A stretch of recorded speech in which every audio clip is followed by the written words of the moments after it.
Na tayo sa mga maraming nangyayari, mga kaganapan dito sa ating bansa, talagang galit na ang taong bayan at ngayon, habang nag-uusap tayo anytime today, baka lumabas na yung Independent Commission at meron ka bang nauulinigan kung sino mga pangalan na pwedeng lumutang? Yes. Sec yes. Ronald? Yes, may mga lumalabas na mga pangalan pero until it happens, Yes.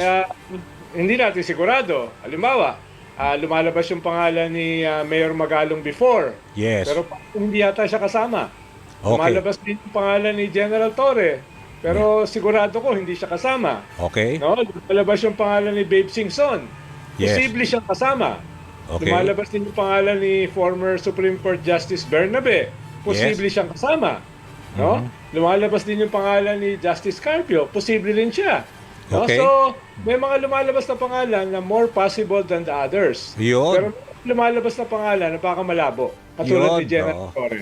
Okay, pero pag meron ka ng mga sinabing rule out pag ikaw nagsasabi, parang malamang sa malamang mukhang mangyayari Anyway, eto gusto kong bigyan mo kami ng konting yung analysis mo kasi ikaw yung laging, 'di ba, pinakikinggan din ng maraming mga tagapakinig natin at iba-ibang platforms na lumalabas ka. Ang sabi kasi sa akin ni Senate President Tito Soto at saka ni Ping Lacson, kahit na lumabas na Independent Commission, tingin nila dapat magtuloy pa rin sila sa Senate investigation ng kanilang flood control. Sa House kahapon may nakausap ako isang member din ng TRICOM. Most probably baka daw pag lumabas naman yung Independent Commission, they might give way, 'di ba? Ikaw tingin mo anong posibleng mangyari dahil naiintindihan ko sa House kasi marami rin kasing issue ng mga kontratista na naging congressmen, 'di ba, Ronald? Yes, tingin ko magko-complement naman sila lalo na kung matino yung maggagawa ng investigasyon. Halimbawa, with Senator Ping Lacson as the new head ng Blue Ribbon at wingman niya si Senator Risa Hontiveros, tingin ko ay iimbestigahan nila lahat. No, yung problema kasi nung previous Blue Ribbon, parang pinipigilan pag umaabot do sa previous government With Lacson at the helm, tingin ko lahat may iimbestigahan. Yes. So kung ganyan yung liderato ng anti-corruption investigation ng House at saka Senate, tingin ko magko-complement yan do sa Independent Commission. Paano nakita mo, Danny, yung nangyari nitong past few days Di ba? Sa Senate, na-weaponize si Diskaya against Congress. Sa Okay. Congress, na-weaponize si Bryce against the Senate. Yes. So, para magkaroon ng kwangka, ng legitimate or kaya mas credible, kailangan mo talaga ng Independent Commission.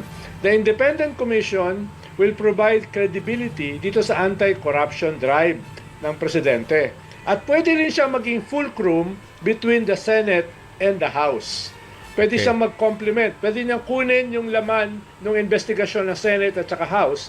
Pwede rin niyang hindi kunin. So, Yes. magkakaroon siya ng ibang role. Ang problema lang dito sa Independent Commission, Danny, Yes. ay dahil ito ay kinreate ng executive order.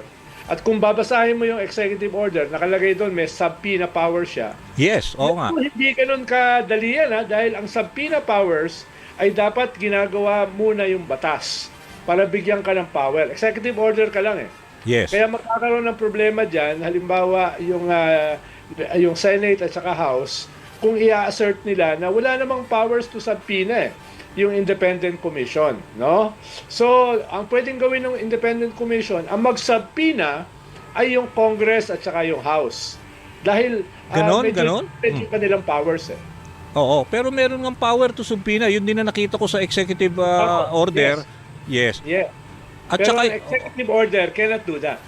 Okay, pero malinaw din doon sa executive order dito Ronald, ibig sabihin hindi lang nakalimit sa hindi lang strictly confined lang sa flood control, lahat ng infra project. So matagal-tagal itong gagawin na trabaho ng Independent Commission kasi namuungkat pa lang natin ngayon Bulacan pa lang yan, tapos ito pa lang Mindoro Oriental. Ibig sabihin marami pa pagdadaanan ito na talagang marami pangalan pa lulutang dito, di ba?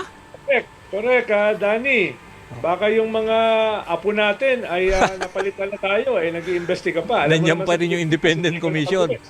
Kaya nga. Baka yung apo mo na, yun nandyan ngayon sa DCMM. No? Itong ang medyo interesting kasi nangyayari sa Senado dahil may change of leadership, 'di ba? Nag-reset 'di ba? So bago na yung Senate President, bago na rin yung Blue Ribbon Committee Chairman. Yung pag-a-apply kasi ng medyo nagkaroon kasi kami kaagad ng pagdududa. Yung si Marcoleta would immediately, 'di ba, apply for maging state witness ang mga diskaya na somehow parang 'di ba parang yung si Diskaya kasi when she testified first do sa unang hearing, obviously parang confident siya without a lawyer yun ang mga naririnig sa social media. Tapos yung second na nag-testify naman si Curly, in-enumerate ka agad yung mga pangalan, yun na nga yung sinasabing selective amnesia, 'di ba? At yun na nga parang somehow meron nagdidikta. So yun yung mga sinasabi. Tapos bigla nag-apply ng state witness si Marcoleta. Medyo naging kaagad may pagdududa ka agad na bakit ganun, 'di ba? Parang ang lumalabas sa public perception kahit kami, parang nag-aabogado siya sa mga diskaya. Yes, at saka nung tinanong yung mga diskaya, meron bang senador na involved? Yun Wala. na nga.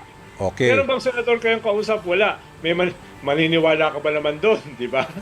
Kaya nga. Oo. Yung Senado ay kalahati ng problema. Di ba? Yes. Billion-billion din yung kanilang mga insertions. Sila yung nagtanggal o nag-zero ng PhilHealth. Di ba? Allegedly, yung Senate President dati nagpasok ng 142 billion na insertions sa BICAM, etc. etc. So, medyo malabo naman, di ba? Lalo na yung mga top contractors, halimbawa yung mga lubyan,